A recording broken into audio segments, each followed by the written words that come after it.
Station, sir. Thank you, sir. Thank you for all having me thank you. in this discussion. माननीय सदस्य से संतोष पांडे जी। सभापति महोदय, मैं आभारी हूँ, आपने मुझे बोलने का अवसर दिया इस महान सदन में और देश के सम्माननीय प्रधानमंत्री श्री नरेंद्र मोदी जी के नेतृत्व में और माननीय अश्विनी वैष्णव जी के नेतृत्व में जिस प्रकार से रेल ने जो यात्रा तय किया है वह ऐतिहासिक है। महोदय, हमारे यहाँ रेल की तुलना सेना से की जाती है, अहिर्निश सेवा में है। यद्यपि सेना युद्ध के समय मुस्तैद रहती है, जबकि रेलवे दिन रात, सर्दी, बारिश, दिवाली, ईद हर समय चलती रहती है। कोरोना काल में हमारी रेल कभी हॉस्पिटल बन जाती है। अब मैं तो ये कहूँ कि जिस प्रकार से पवन पुत्र हनुमान जी ने संजीवनी लाने का काम किया, ऑक्सीजन पहुंचाने का काम करती है, आखिर इसे यूं ही नहीं लाइफ लाइन ऑफ नेशन कहा जाता है। लाइफ लाइन ऑफ नेशन हमारा रेलवे। महोदय, जब हम ट्रेन में चैन की नींद सो रहे होते हैं तो हजारों रेलकर्मी काम पर लगे होते हैं।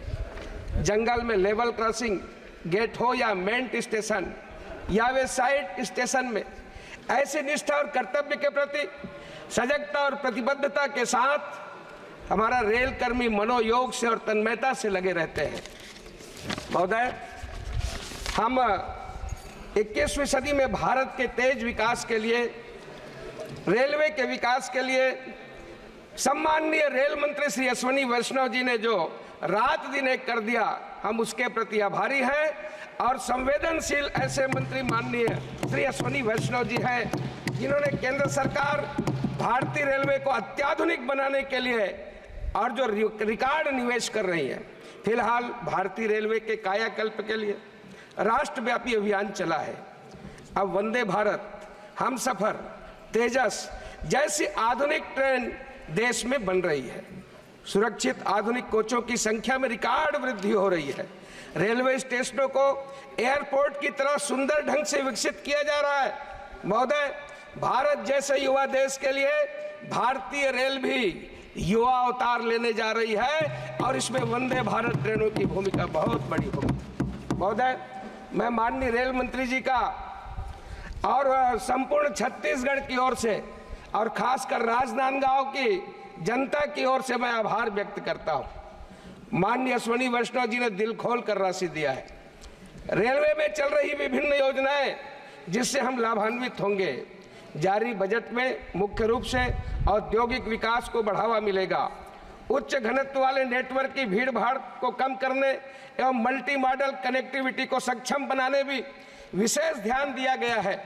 महोदय, छत्तीसगढ़ राज्य में रेल विकास के लिए 6,922 करोड़ रुपए का प्रावधान किया गया है। यह हम छत्तीसगढ़ वासियों के लिए सौभाग्य की बात है। छत्तीसगढ़ राज्य में रेल लाइन का 100% विद्युतीकरण किया गया है। महोदय, 2014 से 2024 के दौरान 31 किलोमीटर प्रतिवर्ष रेलवे लाइनों का विद्युतीकरण किया गया है। महोदय, छत्तीसगढ़ राज्य में 37,018 करोड़ की लागत से 2,731 किलोमीटर की 25 नई रेल लाइन परियोजनाओं पर कार्य किया जा रहा है। अमृत भारत स्टेशन योजना के अंतर्गत छत्तीसगढ़ राज्य के 32 स्टेशनों का विकास किया जा रहा है, जिसमें राजनांदगांव, डोंगरगढ़, अकलतरा, अंबिकापुर, बैकुंठपुर, बालोद, बाराद्वार, बिल्हा ऐसे 32 स्टेशन इसमें शामिल है। वर्ष 2014 से अब तक छत्तीसगढ़ राज्य में 141 रेल ओवरब्रिज, अंडर ब्रिज का निर्माण किया गया है।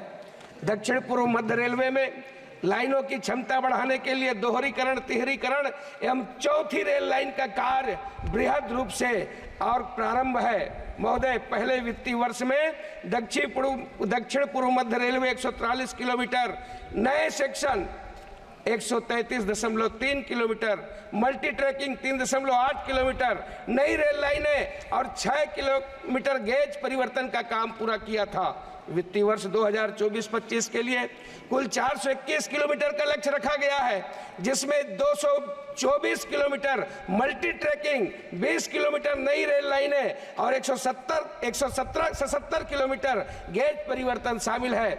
महोदय, इस वित्तीय वर्ष में अब तक कुल 1 फुट ओवरब्रिज का कार्य पूरा किया गया। और जिस प्रकार से मैं कह सकता हूं कि मेरे क्षेत्र में जो बोर तालाब में ओवरब्रिज बना है वो तो ऐतिहासिक है, उसको लोग देखने के लिए जाते हैं, सैर करते हैं जंगल में जा करके। महोदय, मैं आपको बताना चाहूंगा कि हमारे ऐसे विभिन्न स्टेशनों पर 25 लिफ्ट, 14 एस्केलेटर की सुविधा उपलब्ध है और 4 एस्केलेटर, 9 लिफ्ट लगाने का कार्य प्रगति पर है। और इस प्रकार से वर्तमान में दक्षिण पूर्व मध्य रेलवे का 460 kilometre section automatic signal system से लैस है। महोदय, इस बजट प्रावधान के पश्चात दक्षिण पूर्व मध्य रेलवे के प्रमुख रेलखंडों में ऑटो सिग्नलिंग के कार्यों में तेजी आएगी। महोदय, मैं कुछ अपना विषय रखना चाहता हूं जो मेरे क्षेत्र का है। मैं सबसे पहले आपको धन्यवाद दूंगा कि आपने एक बार में ही मेरे यहाँ वंदे भारत को स्टॉपेज के लिए 24 घंटे के अंदर आपने और निर्देशित किया था। तब से वंदे भारत का लाभ हम सब लोग उठाते हैं। मैं आपसे निवेदन करना चाहता हूं, आज इस सदन में हमारे सम्माननीय मंत्री जी उपस्थित हैं।